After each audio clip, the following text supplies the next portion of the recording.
In the history of space exploration, one of the most iconic eras is undoubtedly the era of the moon landing. This is the story of NASA's Apollo program.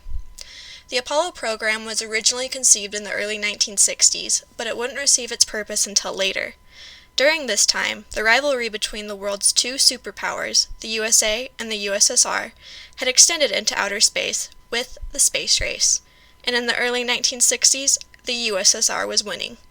Not only had they launched Sputnik, the world's first artificial satellite, but in April of 1961 they surged even further ahead when their cosmonaut, Yuri Gagarin, became the first human to journey into outer space. Only a couple weeks after Gagarin's historic flight, the newly elected president, John F. Kennedy, inquired into America's space program. President Kennedy then made the ambitious and bold new goal of sending a man to the moon. He announced his intentions to Congress in May of 1961, and later reiterated the challenge at Rice University, where he famously said, "We choose to go to the moon in this decade and do the other things, not because they are easy, but because they are hard." After much discussion, the Apollo program chose to approach the mission with the Lunar Orbit Rendezvous method, which used two docked spacecraft going into lunar orbit, where the two would separate, and the Lunar Module, or LM, would travel to the moon, while the Command Service Module, or CSM, would stay in orbit. After the LM was done with its excursion, the two spacecraft would rendezvous, and the CSM would return the astronauts to Earth.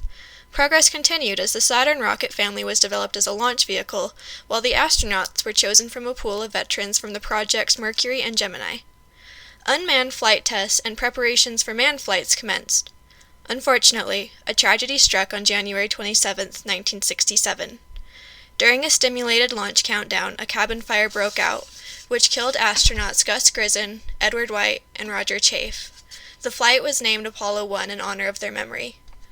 Following the tragedy, NASA made adjustments and the program continued.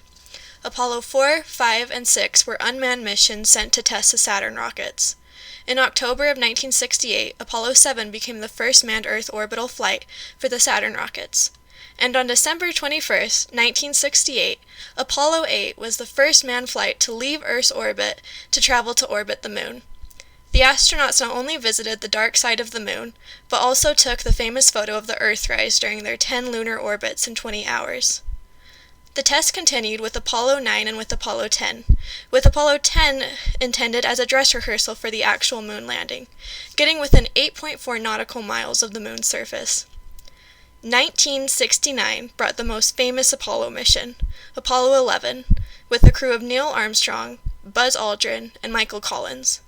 On July 20th, 1969, Apollo 11 landed on the surface of the moon, and the next day, on July 21st, Neil Armstrong became the first man to ever walk on the surface of the moon, with his famous words, "One small step for man, one giant leap for mankind." President Kennedy's goal, though he did not live to see it, had been achieved. Armstrong and Aldrin left an American flag on the moon as a symbol of national achievement. The three astronauts returned to Earth safely on July 24th. The program did not end here. In November 1969, the next mission, Apollo 12, also landed on the moon, and the astronauts walked to the lunar probe Surveyor. The next mission, Apollo 13, is one of the most infamous missions. 2 days into the spaceflight, a liquid oxygen tank exploded, causing dangerous damage and leading to the infamous words to be said. Houston, we've had a problem. The three astronauts were forced to use the lunar module as a so-called lifeboat to try and survive. Miraculously, the three returned safely. Following the near miss, Apollo 14 and 15 also returned to the moon, both of them beginning to focus more on scientific pursuits, such as collecting lunar material and observing the lunar environment. But amid mounting budgetary concerns and a shift in focus to the upcoming space shuttle, Apollo missions 18 and 19 were canceled outright. President Richard Nixon seriously considered canceling 16 and 17 as well, but was eventually convinced to let them proceed. In April of 1972, Apollo 16 became the first extended mission, with the crew spending almost 3 days on the surface.